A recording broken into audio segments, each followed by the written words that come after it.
अकोला जिल्ह्यातील बार्शी टाकळी तालुक्यातील राजंदा येथे महसूल विभागाविरोधात नागरिकांचा संताप उफाळून आला आहे। गावातील कथित गैरप्रकारांच्या निषेधार्थ मयूर काळे यांनी अकोला जिल्हाधिकारी कार्यालयासमोर आमरण उपोषण सुरू केले।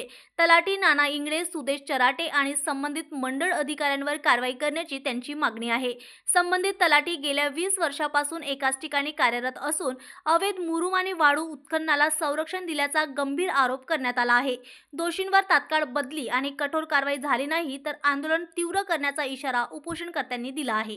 आमची मागणी हेच आहे की जे राजंदा गावातील जे तलाठी आहेत दोन, नाना इंगळे व सुदेश चराटे यांनी केलेल्या भ्रष्टाचाराची चौकशी करून त्यांना लवकरात लवकर निलंबित करावे। आम्ही तहसीलदार साहेबांना बरेच वेळा अर्ज दिले, 30 तारखेला आत्मदहन सुद्धा केलं आणि श्रावणबाळ योजना, निराधार योजना, बरेच शेतकऱ्यांचे नुकसान झालेले आहे, त्यांची नुकसान भरपाई दिली नाही, असे यांनी बरेच भ्रष्टाचार केलेला आहे।